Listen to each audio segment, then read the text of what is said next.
Welcome back, and on the local scene, a New Prospect Simon resident has earned his PhD at the University of Sheffield, England.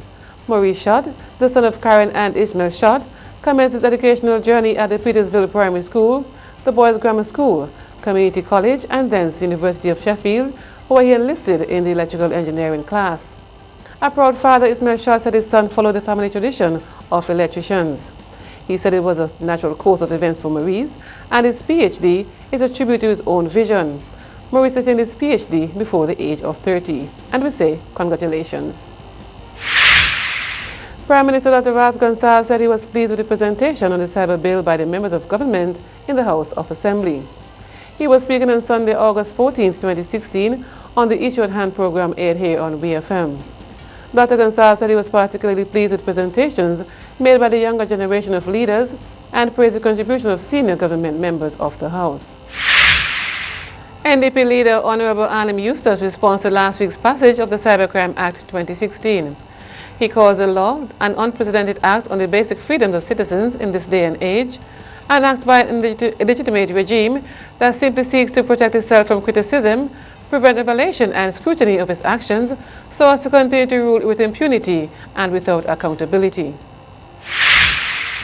While Prime Minister Gonsalves congratulated his team on their cyber bill debate in saying they all spoke in very informed ways specific to the bill. Dr. Gonsalves said the opposition members' contribution was not really about the cybercrime bill. He said only Senator Zita Barnwell, on the opposition side, really sought to address the bill, but she was all over the place and she didn't have a focus. This, he said, could be due to the fact that it was her first address and puts it down to, quote, inexperience and so on and so forth.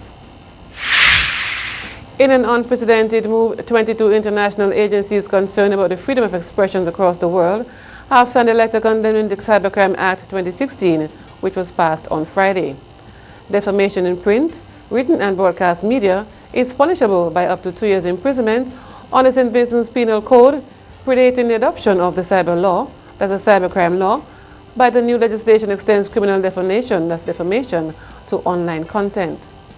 In addition to broadening criminal defamation to include online expression, the law also introduces worrying vague and subjective definitions of cyber harassment and cyberbullying, both of which are punishable by imprisonment.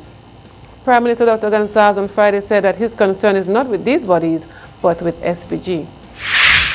And among those who submitted memoranda include the editor of the Searchlight newspaper and the publisher of Eyewitness News.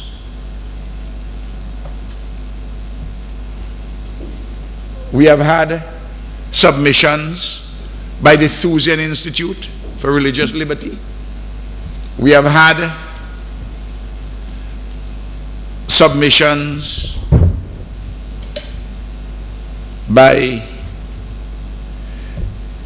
entities from overseas.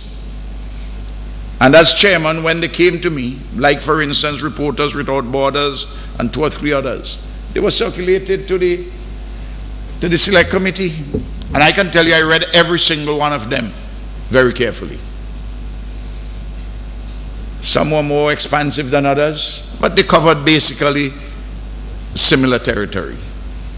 And I will address some of those without speaking to those organizations in any specific way, because while I take them into account, I'm not responsible to them.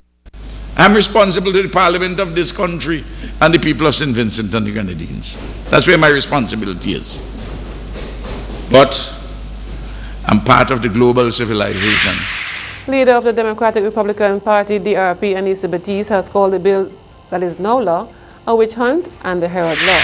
Truth you speak can be criminalized just because someone claims that by you publishing it via a computer system, you cause them to feel humiliated, distressed, and all the other words that were used. Let's take an example. A Christian preacher of the gospel of Jesus Christ publicly rebukes the immorality in the public life of a politician in society, using cyberspace for his preaching or even radio programs that are broadcasted in cyberspace. If the politician feels that his speech repeatedly published in his programmings, rebuking the politician about his sins and his immoral behavior in society, if the politician feels that that speech is harassing him because it's causing him distress, he can bring a claim in the court. He can bring a claim before the police. Let's take an example. A Christian preacher of the gospel of Jesus Christ publicly rebukes the immorality in the public life of a politician in society, using cyberspace for his preaching or even radio programs that are broadcasted in cyberspace. If the politician feels that his speech repeatedly published in his programmings, rebuking the politician about his sins and his immoral behavior in society, if the politician feels that that speech is harassing him because it's causing him distress, he can bring a claim in the court. He can bring a claim before the police, and if he gets a charge, bring it before the court against the preacher.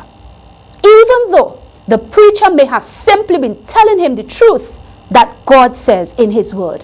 Yes, my dear people, think about John the Baptist and King Herod in the gospel account. The 22 body said that the steps taken in St. Vincent and the Grenadines to strengthen criminal defamation laws and stifle online dissent and discussion could reverse the positive legislative trend in the Caribbean and serve as a negative example for St. Vincent's regional neighbors. In a statement by the agencies, they said that, quote, "It is therefore our view that the law as adopted must be revised and criminal defamation must be abolished, and we urge the government of St. Vincent and the Grenadines to do so as soon as possible." Leader of the opposition, Arnim Eustace, on Thursday responded to the cybercrime bill before Parliament, suggesting that it is a continuation of an attempt by the Unity Labour Party ULP administration to get at its opponents.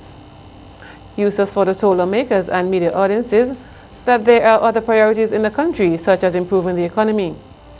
Eyewitness News reported that the East Kingstown MP began his presentation by telling lawmakers that during the lunch break, he had learned that 10 more charges had been brought against manager Nice Radio and pro-opposition activist Douglas De Freitas in connection with the comments he allegedly made after the December 2015 general elections.